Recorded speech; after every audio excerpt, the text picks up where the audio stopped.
As most of my subscribers know, I'm working on a video series where I critique and break down every single one of Rick Riordan's works in the form of video essays. I've ranked every book in Percy Jackson and the Olympians and the Heroes of Olympus, having read each series twice. And each time I pick up one of the books, I fly through The Lost Hero like nothing else. In this video, I'm going to explain why this book is one of my favorites, and why I feel it was the perfect introduction to this series, and why it allows the Heroes of Olympus to stand so well on its own.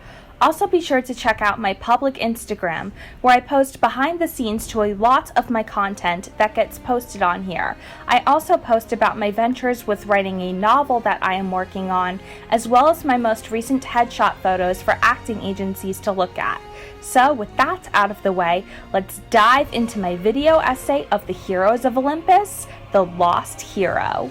Now, I know there are many out there who have issues with this book, but I am among those who actually love this book, because it's a story that truly stands out from Percy Jackson and the Olympians. For one, it tells the story from the point of view of multiple characters, all written in the third person, which makes this series stand out from Riordan's past works, which were all told from Percy's point of view. But seeing as Percy isn't here in this story, it allows us to see the world of demigods through the lenses of three new characters: Jason Grace, Piper McLean, and Leo Valdez, and I think that this was the best way to go, because it gives us something different from the golden trio of Percy, Annabeth, and Grover. That's not to say I hate the original trio though. I love each of these characters, but they all have various flaws to them that differ very much from Jason, Piper, and Leo. Percy is insanely loyal, to a point where he has a hero complex, which leads to him feeling this need to save everybody's life, at great expense of his own. Mom, what are you doing? This is as far as I can go. Come on. I can't go through. I'm not like you. Look, I'm not leaving without you. You have to. You're meant to.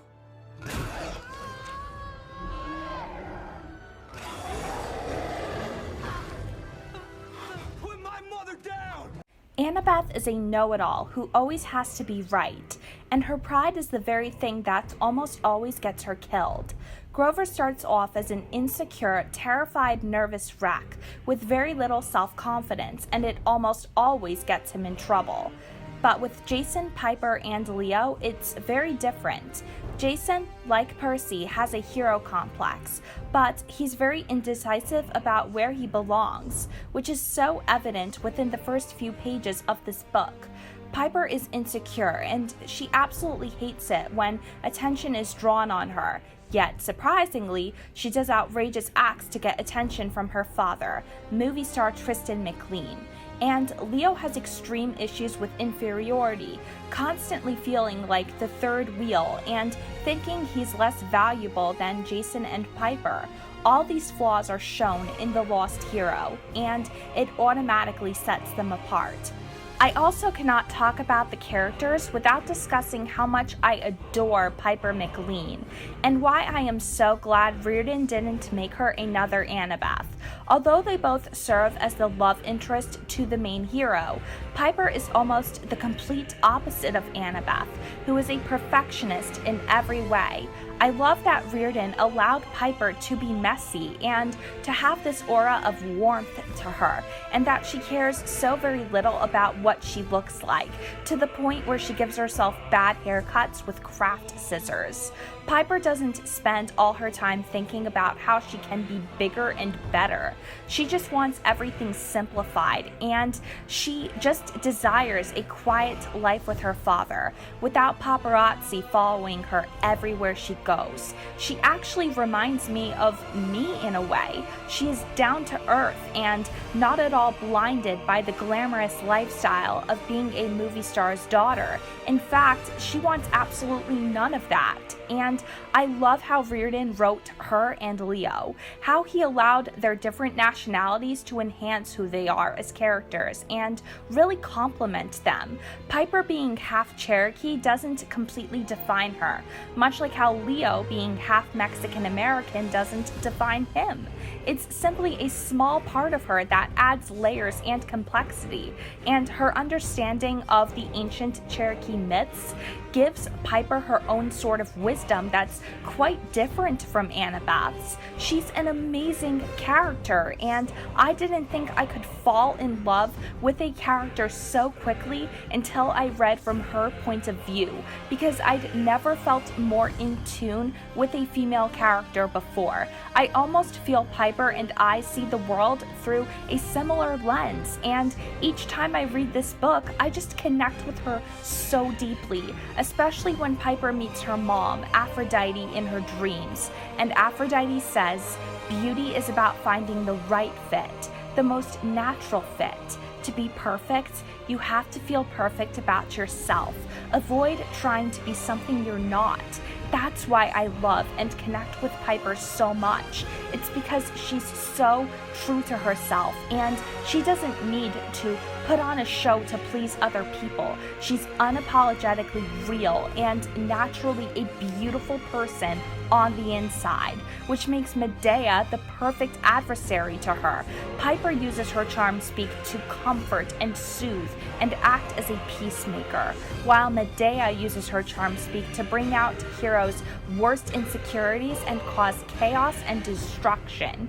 Piper is the perfect female companion for this book, and she perfectly complements the other female questers involved in the Prophecy of the Seven. This book also had the challenge of balancing 3 different points of view, which Riordan did masterfully.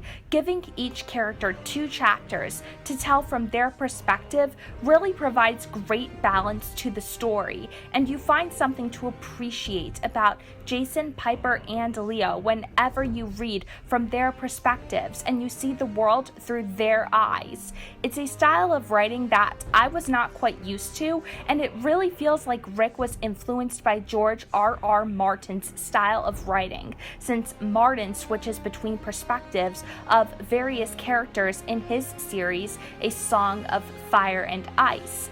What I also like about this book is that it picks up directly from where we left off with the 5th and final Percy Jackson novel, The Last Olympian. The Prophecy of the Seven comes into fruition as Hera formulates a plan to save the entire world from Gaia, the mother of the giants, titans, and cyclopes. By taking Percy out of the pages of this book, it allows for us to really examine Jason Grace as a character and to see his perspective of what it's like constantly hearing the whispers of Camp Half-Blood's hero who defeated Kronos and saved Olympus. It puts this weight upon his shoulder to this time be their hero and, in turn, our hero, despite him having no memory of who he is and where he's come from. And in turn, we as the reader feel that Jason has got big shoes to fill. And by the end of the novel, when we finally see the big payoff, we as the audience grow to love and appreciate Jason just as much as we love and appreciate Percy, and we're ready for the next story to begin in Percy's point of view. Another thing that makes this book successful is its pacing. Having the story start off with Jason waking up on the school bus with Piper and Leo, disoriented and confused, before moving into the action of him fighting the Ventus and him meeting the Mentor, or mentors, in this case being Annabeth and Chiron, the pacing moves into a steady flow that keeps you engaged in the story. If you compare the pacing of The Lost Hero to The Son of Neptune, it's really no contest which book outdoes the other in terms of the tempo. And I think the reason why the pacing works so well here is because it starts with Jason waking up, and it allows you into his head as he adjusts to everything that is so overwhelming to him. The pacing of this book honestly reminds me so much of The Titan's Curse or even The Lightning Thief, because it gives you time to get to know the character and what goes on in Jason's head before moving into the first big fight. Out of all the books in the Heroes of Olympus, I think that this The Mark of Athena and The Blood of Olympus are the best pacing-wise, especially towards the beginning of the story. It leaves you intrigued and excited for what's to come, and I wouldn't have it any other way. I also love how Rick used Jason to add to Thalia's backstory. By having Jason realize that he is Thalia Grace's little brother, it leaves us, the audience, anticipated to potentially meet Thalia within the pages of the book. And when we finally do, it's a family reunion that cannot be any sweeter. Reading as Thalia catches Jason up on everything that he missed out on from the moment he went missing at the age of 2 years old, it always gives me an even deeper connection to her, and it allows me more into Thalia's heart.